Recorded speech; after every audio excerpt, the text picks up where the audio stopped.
মানে দেখেন first time আমাদের ফুটেজ ছিল এইটা, তারপরে এক ক্লিকে আসলো এইটা, তারপর সেকেন্ড টাইম আসার পর একটু, তারপর থার্ড টাইম আসার পরে তারপরে শেষে গিয়ে এইরকম একটা ভাইব আসলো।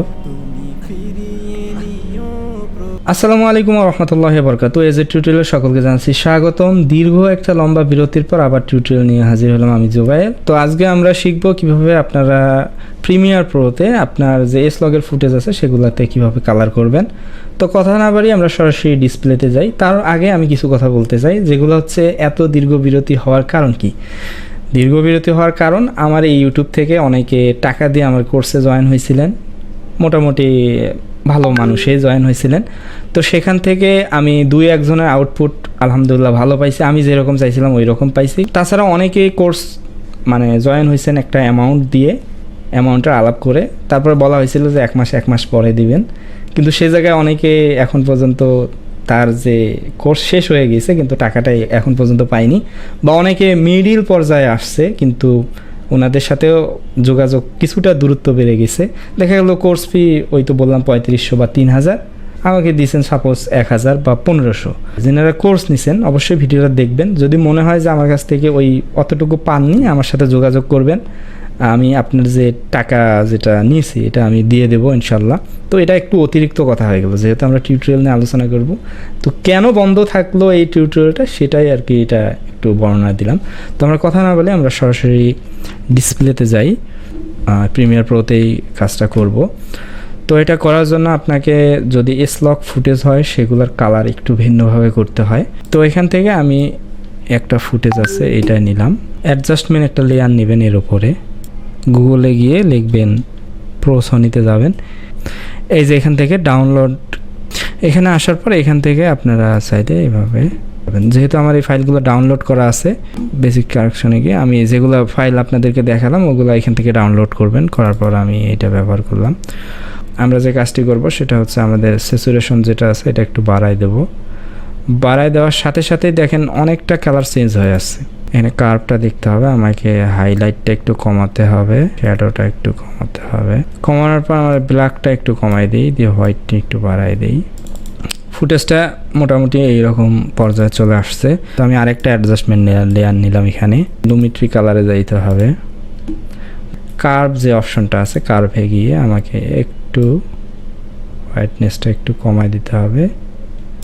দেওয়ার পর আমি তো মোটামুটি এইটা আসছে। তো আমরা এখানে যদি একটু হালকা করে নেই, হালকা একটু ইয়েলো টাইপ রাখি, বা আপনি যদি চান যে নীল টাইপের করতে এখান থেকে নীল করতে পারবেন। আর ওটা এই ডিটেকশন মিড টোনটা একটু কমাই দিই বা একটু বাড়াই দিই। অ্যাডজাস্টমেন্টের লেয়ার নিয়ে আবার আপনারা লুমিট্রি কালারে যাবেন, HSL এ আসবেন সেকেন্ডারি। এখানে আসার পর আপনারা যে কাজটা করবেন, ধরেন আমি একটু ফেসের কালারটা চাচ্ছি যে একটু পরিবর্তন নিয়ে আসতে, বা ফেসে যদি একটু নয়েজ থাকে সেই নয়েজগুলো দূর করতে, সেক্ষেত্রে আপনারা যে কাজটা করবেন এখান থেকে 3টা পোর্শন আপনারা সিলেক্ট করে নেবেন। দেখবেন যে কোথায় একটু লাইট বেশি আছে বা কোথাও একটু কালার একটু কম আছে, সেই জায়গাটাগুলো আমরা 3টা সিলেক্ট করে নেব। নেওয়ার পর কালার গ্রেতে দিবেন, দেওয়ার সাথে সাথে দেখেন এখানে একটু ডিটেক্ট করছে ফেসের কালার। তো আমরা এখান থেকে আরেকটু বাড়ায় দিয়ে ফেসের কালার টোটালটা আমরা ডিটেক্ট করব। তো এখান থেকে এতটুকুই থাক। এটা যদি আমি একটু বাড়ায় দেই, এটা যদি একটু বাড়ায় দেই,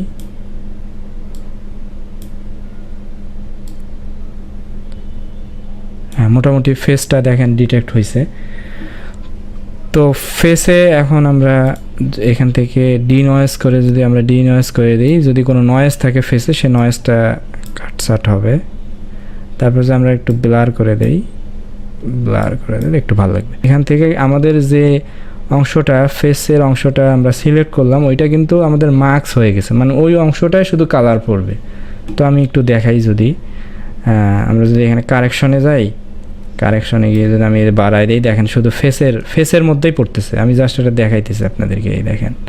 যারা একদম জানেন না, যারা একদম নতুন, তাদের জন্য এটা খুব উপকার দেবে। আর আরেকটা অপশন আছে এখানে খুব সুন্দর, যেমন আমরা শ্যাডো, মিডটোন এবং হাইলাইট, আমরা চাইলে আমাদের যে এইখানে শ্যাডো আছে, ছায়া অংশটা আছে, সেখান থেকে আমরা এখান থেকে যেটা আমরা এক কথায় মাস্কিং করছি ওখান থেকে আমরা এই শ্যাডোটা ঠিক করতে পারি। যেমন আমি সাধারণত ফেসের কালারগুলো একটু টাইপের থাকে, তো আমি একটু বাড়াই দিই। যদি আপনি এখানে বাড়ায় দেন দেখতে পারবেন, দেখেন যে শ্যাডোটা কীরকম ছিল পূর্বে, একটু বাড়াই দিলাম। দেখেন এই অংশটা সুন্দর হয়ে গেছে।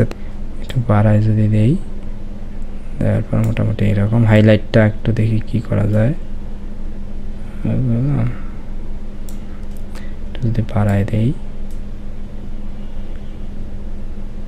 মোটামুটি একটা লেভেলে চলে আসছে। তো এটা গেল। তো আমরা স্যাচুরেশনটা চাইলে আরেকটু বাড়াই দিতে পারি। আমরা স্যাচুরেশনটা আরেকটু বাড়াই দিই। কালারটা যদিও বেশি মনে হয়, বেশি হয়ে যাইতেছে, এরকম থাকবে, বেশি হয়ে গেল। তো মোটামুটি এইটাই। তো এখান থেকে আমরা আরেকটা কাজ করতে পারি। একটা লুক চলে আসছে, কেমন হয়েছে জানি না। তো আশা করি আপনারা আর কি এই থিমটা যদি অ্যাপ্লাই করেন সেক্ষেত্রে আপনারা খুব সহজেই কালার করতে পারবেন। কালার মনে একটু বেশি লাগতেছে। আমরা এখানে আরেকটু কাজ করব, সেটা হচ্ছে আমরা যে সবুজ যে কালারটা আছে এটাকে একটু মাস্কিং করে এটার মধ্যে একটু ভাইব নিয়ে আসার চেষ্টা করবো। এই জন্য আপনারা যে কাজটা করবেন, লেয়ার একটা নেবেন, আবার ওপরে অ্যাডজাস্টমেন্ট লেয়ার নিয়ে এই অ্যাডজাস্টমেন্ট লেয়ারের ওপর আমরা আবার লুমেট্রি কালারে যাব, গিয়ে এখানে এইচএসএল-এ যাব, যা আমরা গিয়ে আমরা যে সবুজ অংশটা আছে এটা আমরা সিলেক্ট করব। করার পর আমরা কালার গ্রে করে দেব মোটামুটি এটা। তারপর আমাদের যে কাজটি করতে হবে সেটা হচ্ছে এখান থেকে যদি আপনি বাড়ায় দেন, এক কথায় ওই যে অংশটুকু আমরা মাস্কিং করে নিলাম ব্যাকগ্রাউন্ডের, ওই অংশটার দেখেন কালার চেঞ্জ হইতেছে। কোন এতে রাখতেছেন এটা রাখবেন ইয়েলোটা। মিড টোনটা কী রাখতেছেন, ওই কালারের মিড টোনটা কী রকম রাখলে আপনার কাছে ভালো লাগবে ওইটা আপনি রাখবেন। তো আপনারা এখান থেকে আসার পর আরেকটু ভাইব নিয়ে আসতে পারেন, যদিও এগুলো এখন চলে না, তারপরেও ট্রাই করে দেখতে পারেন, ভালো লাগবে।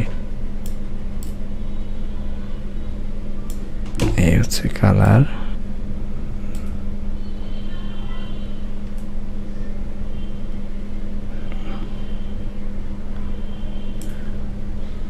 তো এটাই হচ্ছে এসলক ফুটেজের শর্টকাট কালার করার সিস্টেম।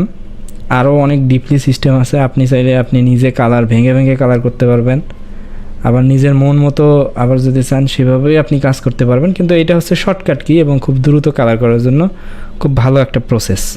ফার্স্ট টাইম আমাদের ফুটেজটা কীরকম ছিল, পরবর্তীতে কালার করার ধাপে ধাপে যে অ্যাডজাস্টমেন্ট লেয়ারগুলো নিয়ে কালার করার পর কোন অবস্থায় আসলে আমি একটু দেখাই। আমি সবগুলা অ্যাডজাস্টমেন্ট লেয়ার অফ করে দিলাম। তো এখানে দেখেন ফার্স্ট টাইম আমাদের ফুটেজ ছিল এইটা ছিল প্রথম ফুটেজ। তারপরে এক ক্লিকে আসলো এইটা, তারপর সেকেন্ড টাইম আসার পর একটু এইরকম টাইপ হলো, তারপর থার্ড টাইম আসার পর এইরকম হওয়ার পর মনে হচ্ছে ফেসে একটু কালার চলে আসছে, তারপরে শেষে গিয়ে এইরকম একটা ভাইব আসলো। তো আসলে খুব সহজেই কালার করা যায়, জাস্ট আপনারা শুধু প্র্যাকটিস করতে হবে। যদি প্র্যাকটিস না করেন কালার বা সাউন্ড ডিজাইনিং, এই যেগুলা ক্রিয়েটিভ স্কিল আছে, এগুলো যদি প্র্যাকটিস না করেন আপনার কাছে কাজটা কঠিন মনে হবে। তবে ভাই সবই ভালো, আপনি জাস্ট প্র্যাকটিস করেন, প্র্যাকটিস করতে করতে দেখবেন যে আপনিও ভালো হয়ে যাবেন। তো এতক্ষণ পর্যন্ত দেখলেন, এই জন্য আপনাদেরকে অসংখ্য ধন্যবাদ। আমাদের সাউন্ড ডিজাইনিংয়ের যে 6 নম্বর ক্লাসটা আছে এটা নিয়ে খুব শীঘ্রই আমি হাজির হব ইনশাল্লাহ। তো সে পর্যন্ত সবাই ভালো থাকবেন, সুস্থ থাকবেন। আবার দেখা হচ্ছে নতুন কোনো ভিডিওতে। Tata, bye bye.